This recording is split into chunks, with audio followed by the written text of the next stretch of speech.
Hi, this is Vito Cole. And my name is Stevie Cole. And you're watching Billy Bourbon, Livin the Dream. I am. Yeah.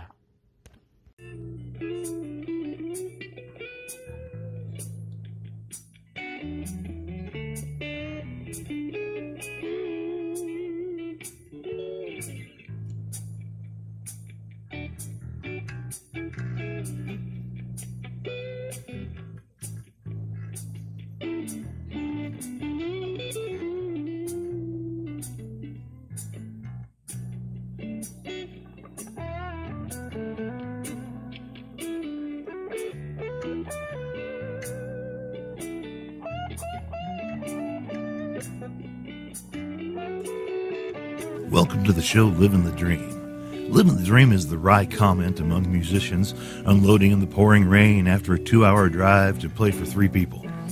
But it's also a raised fist when the audience is with you, every song is perfect, and you can't play a wrong note.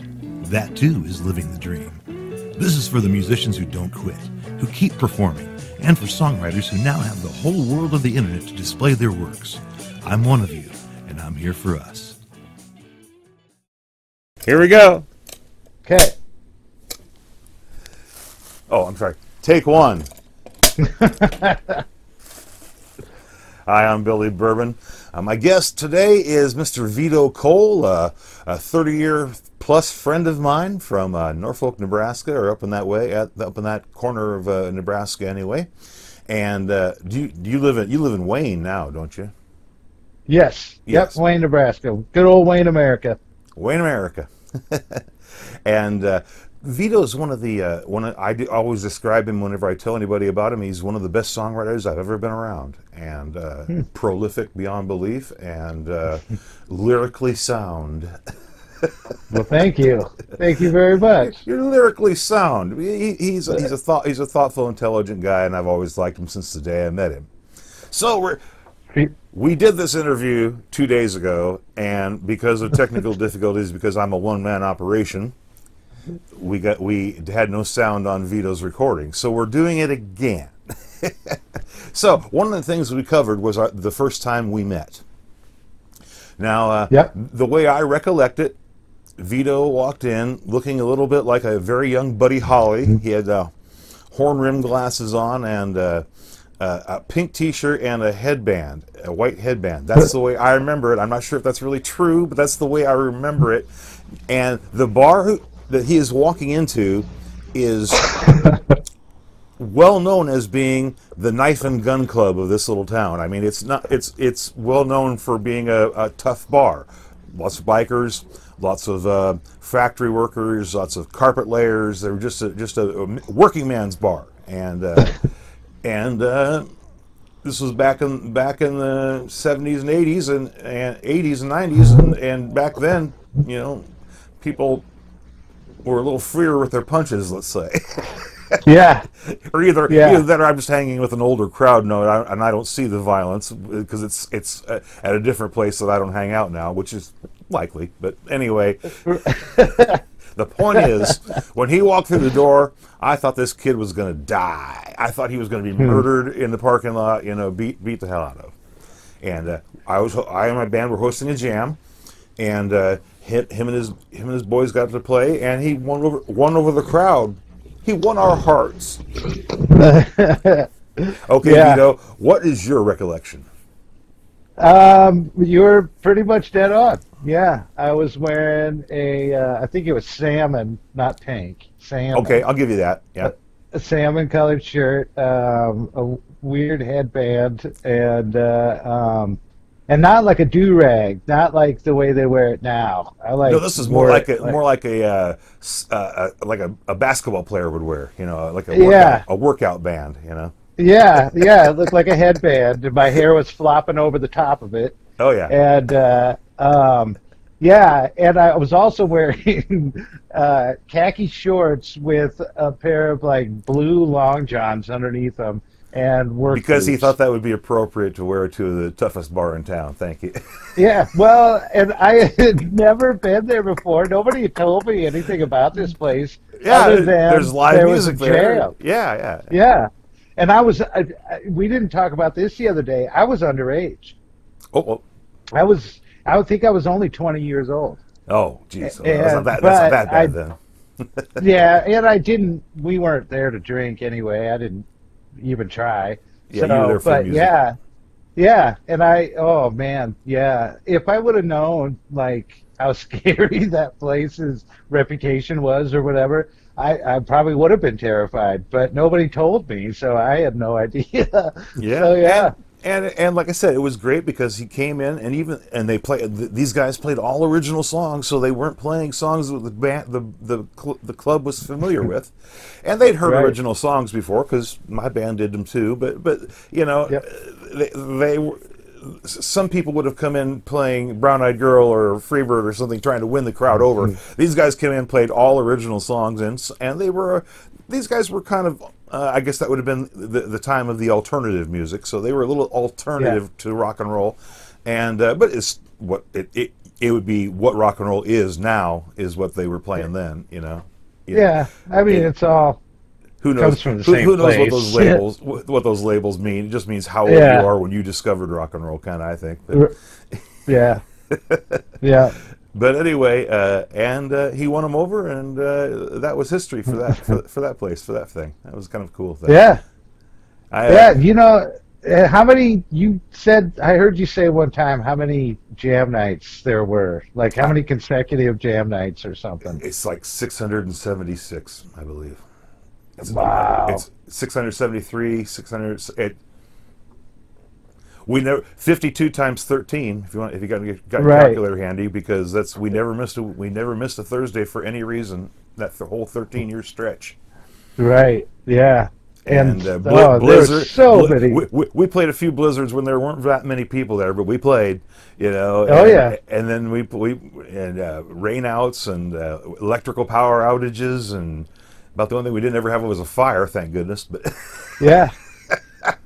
You know, one of my favorite stories actually about that place was there was a night where we were playing with another band or something, and so we were supposed to have our own doorman, and so I was left taking money at the door, and this big dude walks in and he starts haggling, trying to haggle with me about how much to pay to get in, and I keep telling him $5, and he's like, I'll pay you $3, and I'm like, no, it's $5 or you don't come in, and he's huge, and I'm arguing with me, and all of a sudden you come up behind me, and that big Rich, was that his name? yeah, And you guys come up Big behind, Dick, Big Dick, Big yeah. Dick. Yeah, you guys come up behind me, and it turns out that they had just got a phone call, like, from a different bar, that this guy was coming out of here and he had a gun. And it was me that was taking the money. And oh my God, yeah. Oh, that was a scary, scary situation. I only weighed like 120 pounds, you know. Yeah, I don't know why I didn't have Dick on the door then. Maybe he didn't work for us then. I don't know, but I don't know. he was. It was weird. Dick. I always like. Well, one thing I like the fact I could say Big Dick over the microphone all the time, because he was on the door, and then. Yeah. And then he was also just a likable guy, and he was a great bouncer, because he didn't really fight. He subdued. He didn't really, he didn't pound anybody's head in. But at 400 and plus some pounds, he could pretty much subdue anybody. I mean, he was. Yeah. I think sometimes they weren't going to move him. Yeah, right. I think sometimes I kind of use that to my advantage. I got mouthy out there sometimes, and I had no business being mouthy, but I knew that Rich was standing close by. Well, he'll love hearing that. He follows this, so he'll see this. Oh, good. And hi, Dick. By the way. Hi, Dick. Yeah, we all love Big Dick. Wait a minute. I don't know what. Yeah. Oh. No, somebody's yeah. going to take a clip of me saying that, and they're going to put it on the internet. You watch. Yeah. Probably Big Dick. Probably.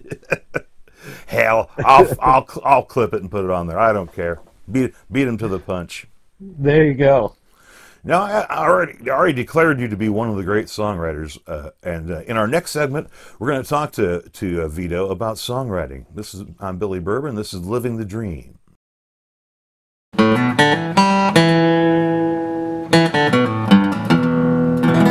Here's my friend Guy Schwartz from his album Lockdown and Live in the Yard. Sometimes I wish I lived at the bottom of the ocean, and then I know for certain about the air that I breathe, hanging out with fishes. When I got the notion I could go when I wanted and I could come when I leave.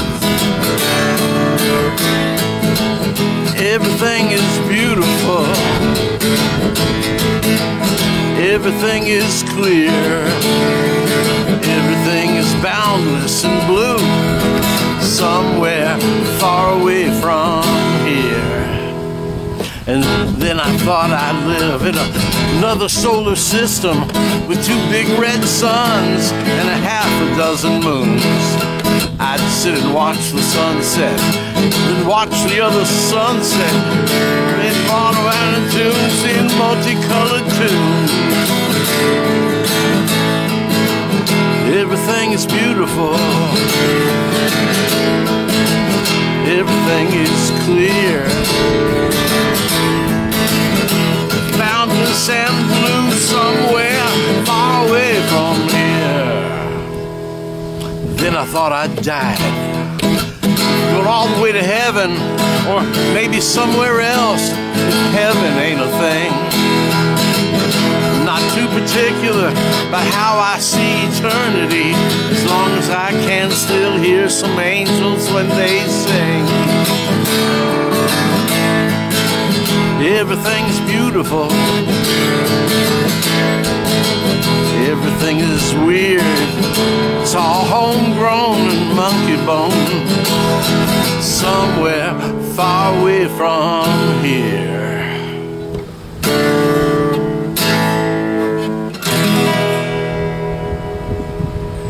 I made it.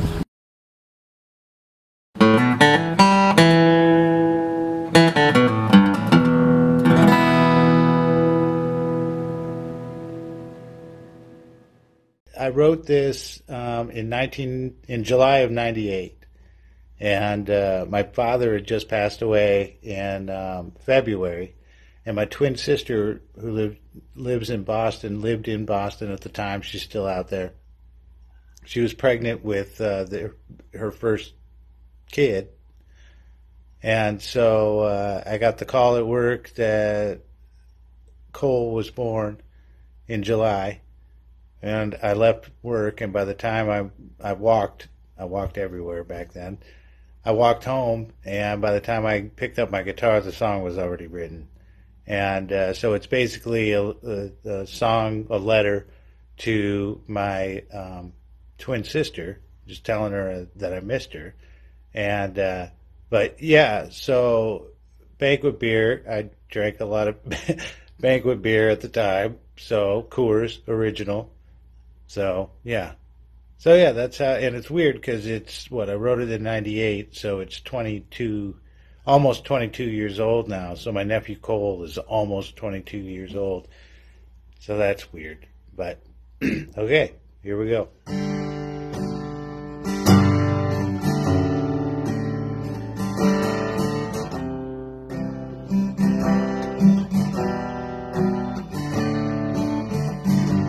I got no one to tell when I'm feeling well. I miss you, baby, and I wanna see your smiling face. It's always Sunday here, man, I hate Sundays here without you near. I'll drink another case of banquet beer. It's so cold here, it's so cold here without you near. I'll drink another case of banquet beer. So cold here, It's so cold here without you near.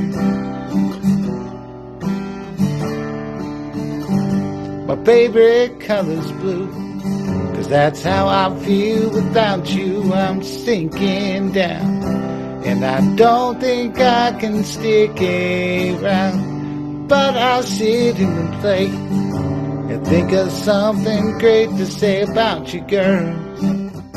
'Cause you're everything in my big world. It's so cold here, it's so cold here without you near. I drink another case of banquet beer. So cold here, so damn cold here without you near. But you look away, scared I might have something great to say. But it wouldn't matter anyway when I think of you. I think of all the times you stayed, only once you ever ran away.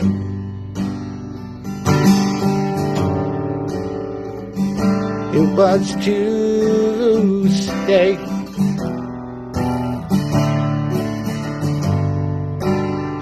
It was to stay. It was to stay. But I got no one to tell. When I feel like hell, I miss your face. And I don't wanna be replaced, so I sit here and play. Think of something great to say about you, girl. 'Cause you're everything in my big world.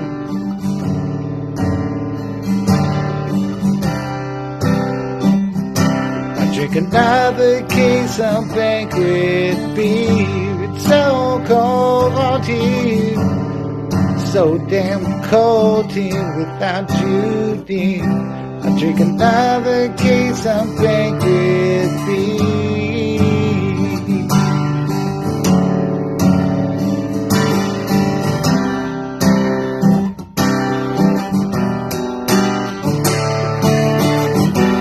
But you look away, scared I might have something great to say. But it wouldn't matter anyway when I think of you. I think of all the times you stayed, only once you ever ran away. It was to stay. It was to stay. It was to stay. Oh.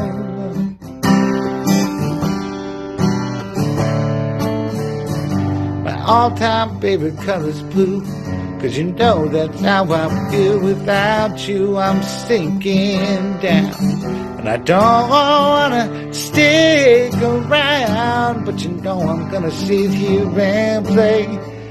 You know I'm gonna think of something great to say. 'Cause you're everything in my big world.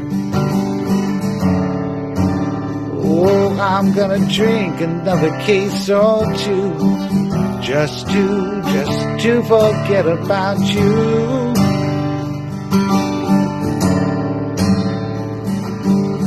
Oh, I'm gonna drink another case or two.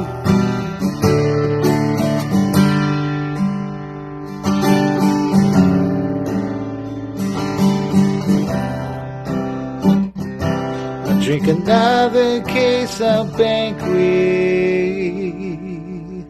beer.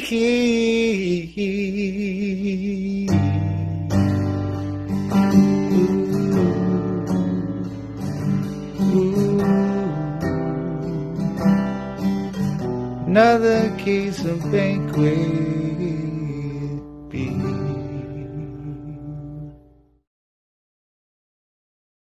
Billy Bourbon here, living the dream. I'm with my special guest, very special guest, Mr. Vito Cole. Hello, Vito. Hello. You know, I know him well. I've known him for 30 plus years. Do you know, I think for the first 2, maybe 3 years I knew you, I did not know what your last name was. Oh, yeah. I only knew you as Vito. One word, you know, you were like Cher, you know, I mean, you're just Vito. And then, I learned it was Vito Cole, and then I learned your real name, which I will not say because I know. Thank you. Thanks. I know how you feel about that.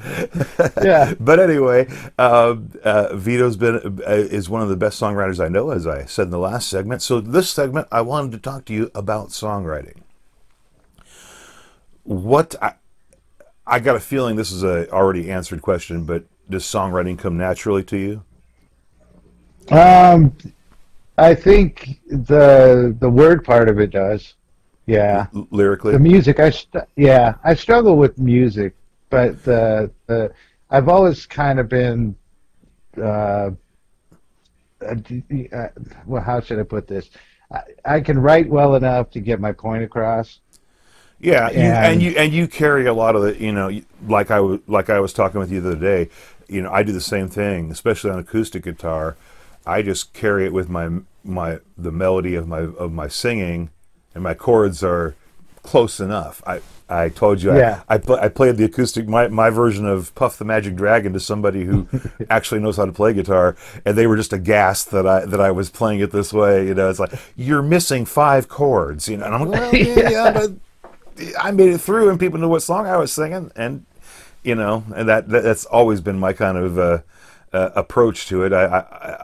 I take the parts I like of a song and I use them, and if I don't like them, well, they get cut. And I think that's a troubadour tradition. I think people, you know, the old blues masters, they would hear somebody else playing a song, and they'd try and play what they remembered their next gig, you know, because it was such a cool song. You know, that's why there's so many songs in the key of E going boom boom boom boom boom because it was a cool thing, and when they found that groove, they said, "Yeah, I want to do that too." You know. Yeah. So you know, you have, and you speak to this. You've had a lot of co-writers, probably because of what you're talking about, your limitations on your instrument. Mm-hmm. So some of the guys you've written with, Jason Ferguson, I know that. Mm-hmm. Ken Smith, Craig Smith. Smith. Also a great songwriter. Yeah, those are probably the 3 primary ones that I've written with. Because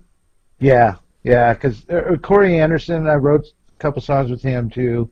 And then your bass player is an ever-present bass player in every band you've ever been in, Randy Rutten. So he probably gets a little bit of credit for writing some songs. Absolutely. You know, it's funny. It was pretty early on, and Rudy was talking about how you know, bass players never get the credit for like songwriting credits, and I'm like, well, you know, I kind of provided the canvas for you to paint on, you know. There you go. But then again, those songs wouldn't be the same without what Rudy brought to the table, you know. Yeah, especially the songs that I wrote in a band, you know. Yeah, I think they have.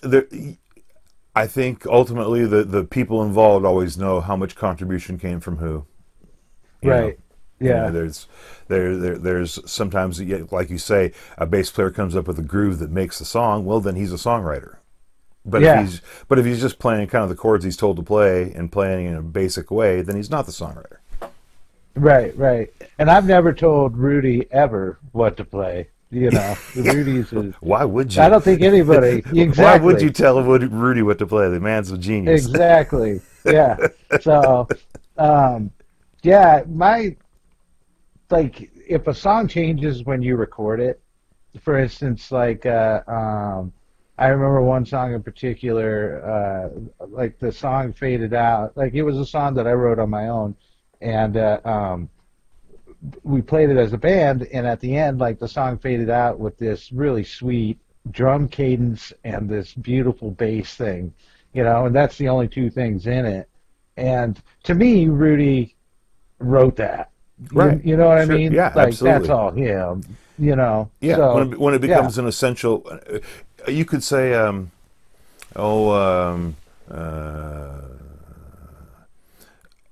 say they bring in a lead guitar player to play a lead guitar on a song, but that lead guitar solo and the guitar player are so profoundly good that they make the song, you know, then they should then they are a contributing writer. Yeah, like Freebird. You know, there's that, you know, or like even Freebird? Sweet Home Alabama, if you think about it, you know, just because that guitar solo in Freebird, that slide thing. Sure. I mean, that's the melody of the song, you know. Mm-hmm. I don't know. Yeah, and I think those guys in that particular band, and I know nothing about this, but just what I read a little bit about them is that they were all kind of a, I'd have to look at the label again, but I think a lot of the songs are all their names on them, you know. Oh, nice. Cool. But it just it probably depends on how the song developed. So sure. You mentioned songs changing as you record them. You and I were talking about the other day when we were talking about, I used to write every song, sit down with a guitar, start strumming, find a riff I like, then start see any words come to it, and then I kind of build from there, and that's how it would go. Mm-hmm. Then as I progressed as a writer, I would sometimes get an idea, write it down, save that lyric idea, and then use that to a riff I come up with on the guitar, and I would play those songs until I had them, just totally nailed, and I could probably sing songs that I wrote 20 years ago because of that. Whereas now, a lot of times when I'm writing, I have a home studio that's better than what the Beatles recorded in, and and I only have to play the song once or twice, and then I've got it recorded, and I can go move on to lyrics or bass or keyboard or whatever. So I don't have that intense learning, playing it 100, 200 times that you had those first songs you wrote, you know. Yeah, that's very true. I've been on a couple of just recordings or whatever, like home recordings basically, but where we just recorded like just jams.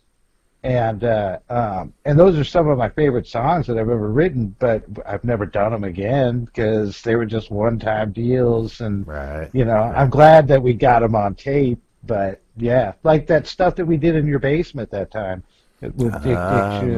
My old pink basement, yes sir. Yeah, because that was written right on the spot there, you know. Yeah, but I do recall though that it was written on the spot, but as the rest of the band, we were working out the song and the structure.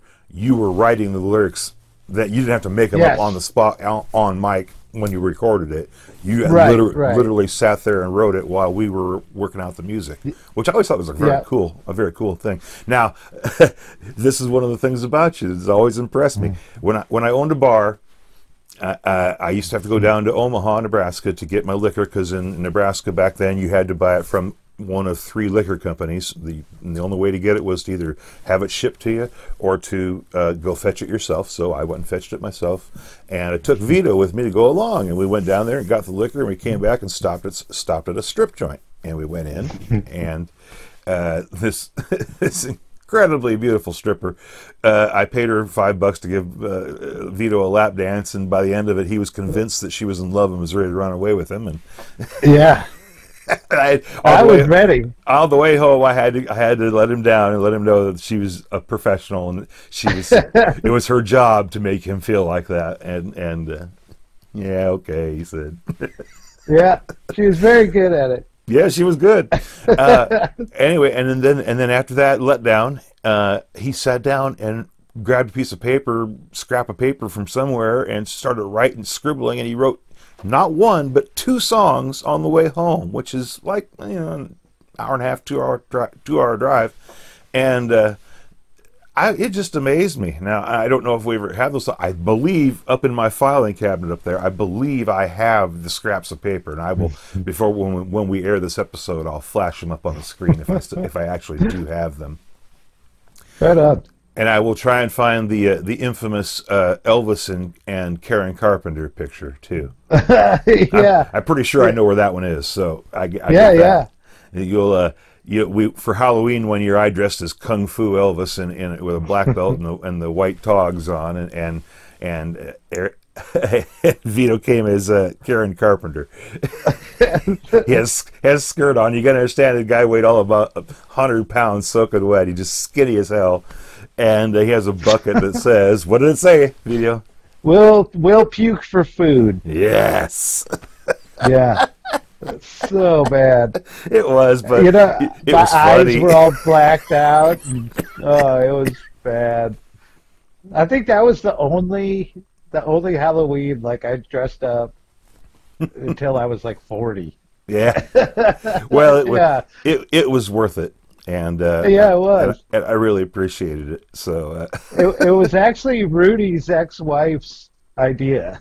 I was wearing her dress, and so she had really nice taste in clothes, so I didn't feel bad about it at all. yeah, well, it was a nice skirt, I guess, dressed nice, It was. little flower print, as I recall. I don't know. Yeah, it was nice. The funny thing is, too, I ended up making out with a girl in the bathroom that night. And Boys or girls' bathroom? It was the girls' room. Okay. And the girls were fine with it. They were just, oh, you're one of us, whatever. Yeah, come on in. So, yeah, it was fun. I made out with a girl with, like, the coconut bra on. Yeah, it was great. It was Halloween. I was happy. It was Halloween. It was. What can you say, man? You know, we were having. I wanted her to see my Halloweeny. You just wrote that, didn't you? You just popped that one out without even thinking, right? Yeah. I couldn't close the deal though. I never could close the deal. Oh, that was he's alluding to something I told him 30 years ago, because back then he was young and skinny and kind of a rock star, and he had women approach him all the time, but he was shy and unsure of himself, and he did. As I told him, you just don't know how to close the deal, Vito. No. And so when he got married, now years later and stuff, the gal, I said, Vito, you finally closed the deal. Yeah, and I remembered exactly what you were talking about too. Yeah. And she looks like a fine woman, and you got a little girl now and stuff. Is that is that providing writing inspiration for you, being a dad? In a different way, not in songwriting so much. I've gone back. I'm back in school, so I write a ton now, but it's all like fiction and poetry, and I'll churn out lyrics every now and then, but for the most part, I'm writing all kinds of other stuff. So, but yeah, definitely inspiration. Well, I think getting older and especially start having a family, it gives you perspective. That you can't you cannot have as a 20-year-old, no matter how brilliant you are, you don't know what it's like to be 40. Right. Yeah. And you can't until you experience it. I was so scared too that if I got happy that I wouldn't be able to write. Lots of artists have that, yeah, or they think they have to kill themselves with drugs or alcohol in order to follow the muse, And, and it's not true. It ain't so. Yeah. So it took me a long time to figure that out, though. Well, I was lucky. I never got a DUI, and I never hurt anybody. But I got to tell you, I used to drink, and yeah. I'm glad it all ended well. I don't drink anymore, and it isn't that I couldn't. There's booze in the house. I could go have some right now if I wanted to. I just don't have the. Sure. I'm blessed that I don't have that gene that some people have that have to. Right. Can't stop. Yeah. And that's just a roll of the dice, really. So you never know. Yeah, I got 4 months without a drop of alcohol, like just a couple days ago. So yeah, I'm pretty happy about that. Yeah, I think I don't know which one it was. It was the second or third one in a row when I went New Year's Eve. Hadn't drank all year, Yeah. didn't drink anything on New Year's Eve, and it's like, yeah, and I get to wake up tomorrow and feel okay. Yeah, Yeah. all right. Yeah, it's pretty cool. I can dig it. We're talking about the rock and roll and songwriting and the lifestyle of the rock stars, like this guy right here, Mr. Vito Cole. And I'm Billy Bourbon, and we'll be right back. Okay, what else you want to talk about? We're still recording. Technically, we're still recording, but it won't. This part won't be in the show. I don't know. We could talk about whatever you want. Let's see. Okay, never mind. I'm the interviewer. Here we go. You ready? Yeah. Yep. I'm ready. Hello, everybody. I'm Billy Bourbon. Welcome back. I'm interviewing my friend, Mr. Vito Cole. And Vito and I have known each other 30 plus years. It's amazing because I don't feel that old, but the calendar says it's true. Yeah. And one of the things about living the dream is for people who keep on playing. After a certain age, after most people, if they're going to make it big, and be successful, they usually do it by the time they're late teens or early 20s. And so when you're 40 and still playing, unless lightning happens to strike, you're probably not going to become famous and rich and famous, but you play for other reasons, and I try to examine the reasons that people keep playing. Now I know you've got a little bit of physical problems, so you haven't been able to go out and play. You kind of dialed back on your playing out and stuff. But tell me, what do you think makes a great band? What are the dynamics that it takes to make a great band? To make a great band. Well, great songs, of course. But the thing that, like some of my favorite bands, like for instance, The Band, have in common are the fact that there's not one member that's like so incredibly bigger than everybody else. If we're just talking about a band here, but I don't know. Even like, how can I put this? Where the song is more important than the accolades of the lead singer or the guitar player or whatever. That everybody is focused on one thing, and yeah, and I think that, especially recently, I think that in a lot of ways we've kind of gotten away from that. Well, I think if you're gonna everything. Yeah, if you're gonna talk about your own personal experience, though, the band you were in last with Woody and those guys, you guys that is exactly describes the kind of band you're in. That you had absolutely 5 talented individuals that all contributed into a whole. The band was led by Woody. He's the driving force of it, but he definitely spreads it out amongst everybody else. And Woody, I don't know very well because I moved away before he came to the area. But I've met him a few times, and he seems a kindred soul. He seems like the kind of guy who makes things happen. He gets things done. He organizes. It's one of the things that they ask you, what's a producer? That's what a producer is. A producer is somebody who makes lists and makes sure everything is there, make sure everybody shows up on time. They don't have some excuse. They don't have a doctor's appointment. They, makes everything happen. And, Woody, from what all you guys have told me, he sounds like that guy. Yes, very much so. And that's very important for a band dynamic, is to have somebody with the drive, the attention to detail, and the focus to be able to get shit done when it needs to be done. And I think it also Go takes. ahead. Let me interrupt you here, since I'm lecturing. But I think everybody has to be comfortable with and understand how to play their role. Not everybody can be the front man. Not everybody Right. can be the lead guitar player. Not everybody can be. You got different roles to play.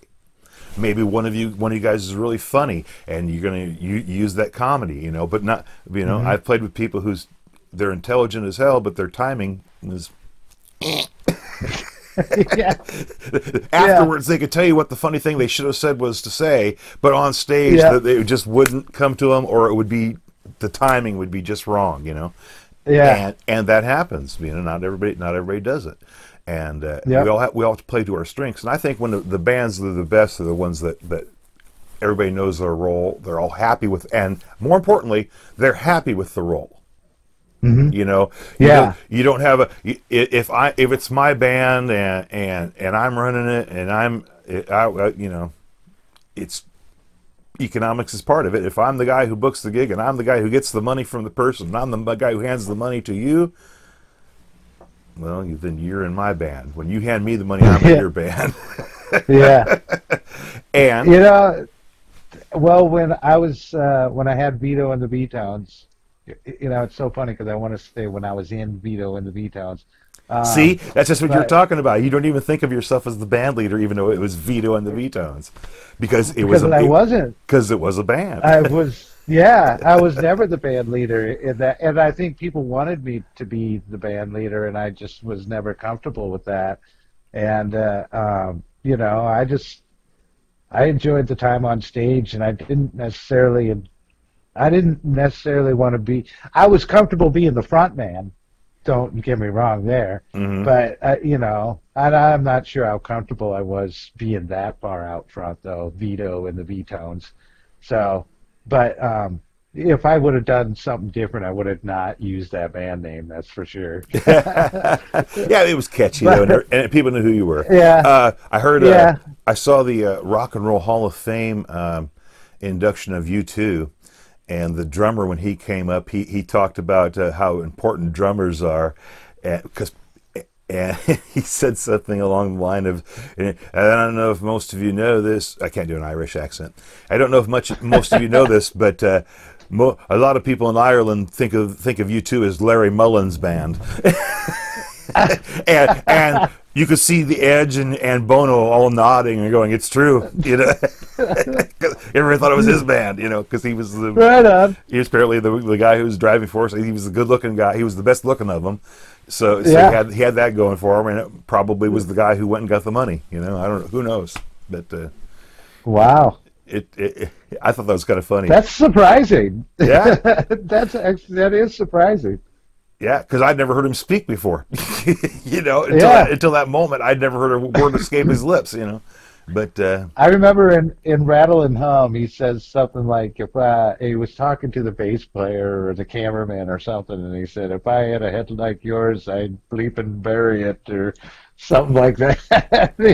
That's the only thing I ever remember hearing him say. Yeah, well, he was kind of like in the early days, especially. He was. Like I said, I think he was the bouncer for the band. I think he was the tough guy of the band. He was the one not afraid to mix it up.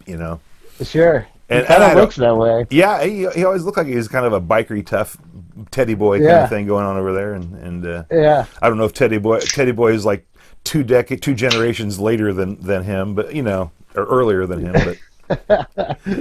Try to document showing your age, Bill. Document my rock and roll history there, boy. And I keep thinking that comes up to me because Pete Townsend, I think, was the one who inducted him. And that's what Mullen said. He goes, "Yeah, I'd like to thank Pete Townsend from the Keith Moon Band." Nice. So there you go. So you're all in Huck's band.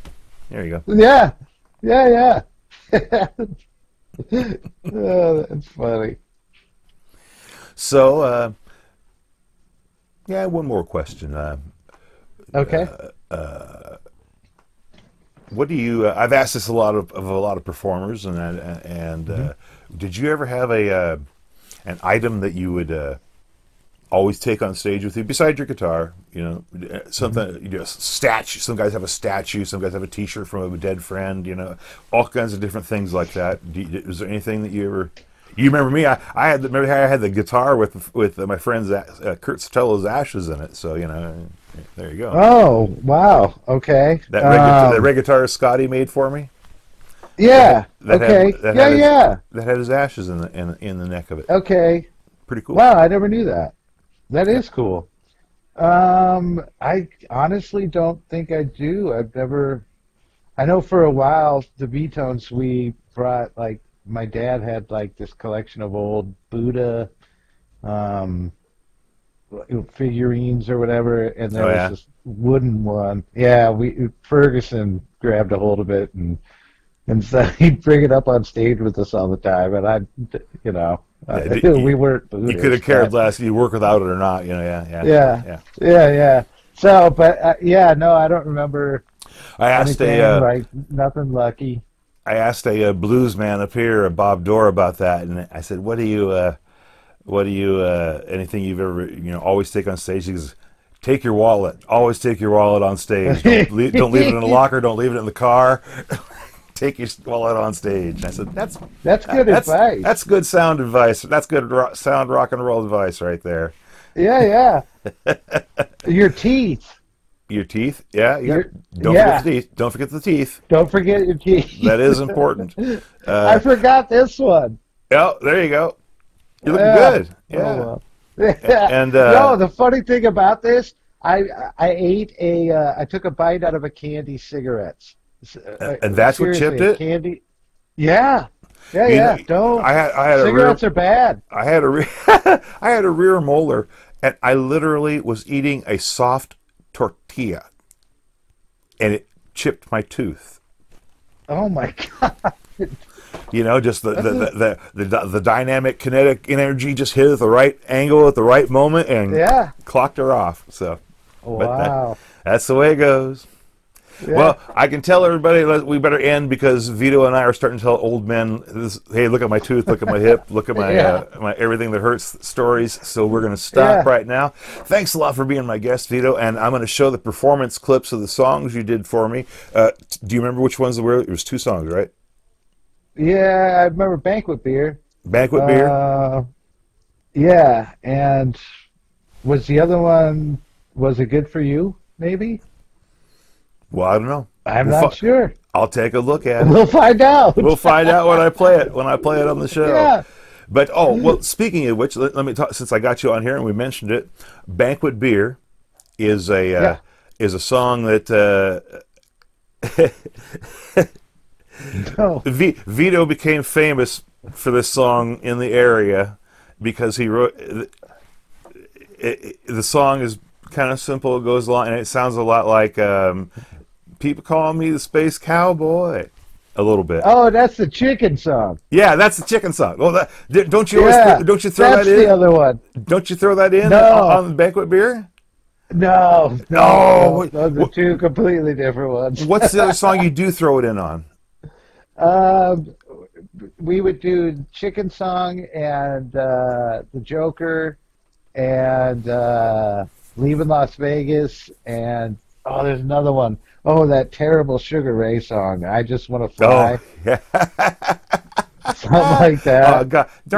Darn you, I had forgotten about that song. And that's going to be in your head. Yeah.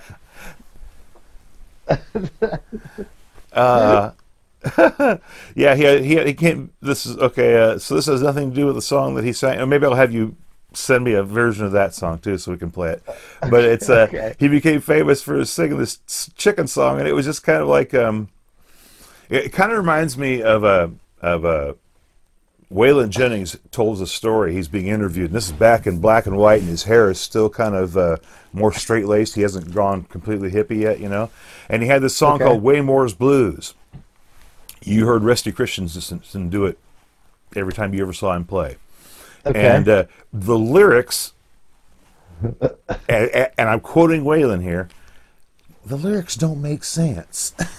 And he says, I don't understand it. It's one of my biggest hits. I worked hard on a lot of songs, and this song I just kind of popped off, and it doesn't mean anything.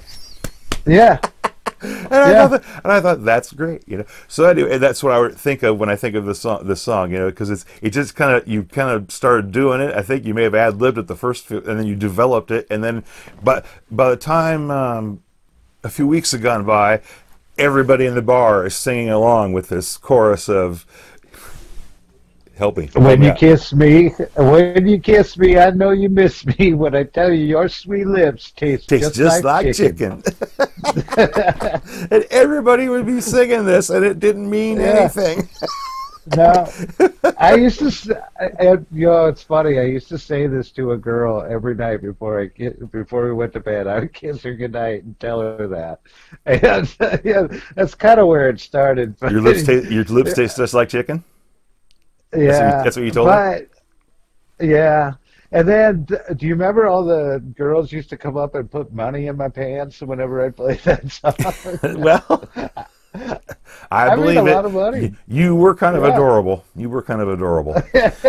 My friend Vito Cole, ladies and gentlemen, thank you very much. I'm Billy Bourbon. This is Livin the Dream, and make sure you keep on living the dream, too.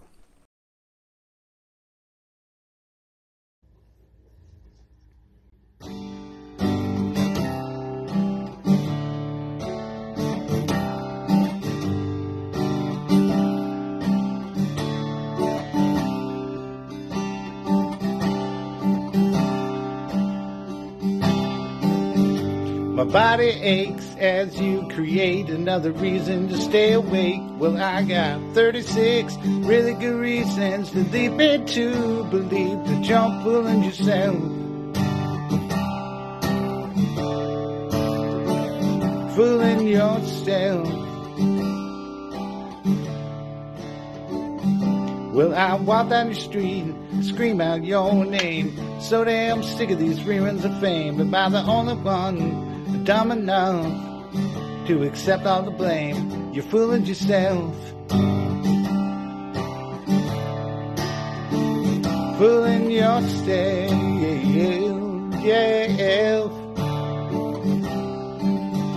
But when you kiss me, I know you miss me. When I tell you your sweet lips taste just like chicken. And when you kiss me, I know you miss me. When I tell you your sweet lips taste just like chicken. Your love is finger licking.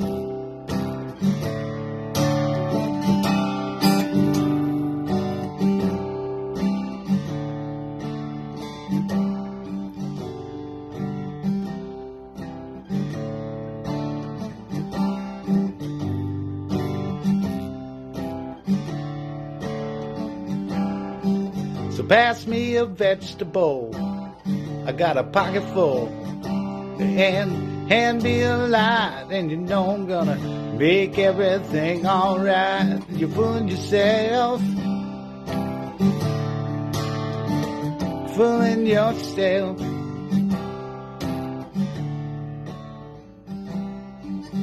But when you kiss me, I know you miss me. When I tell you your sweet lips taste just like chicken. But when you kiss me, I know you miss me. When I tell you your sweet lips taste just like chicken. Your love is finger licking. Your love is finger licking.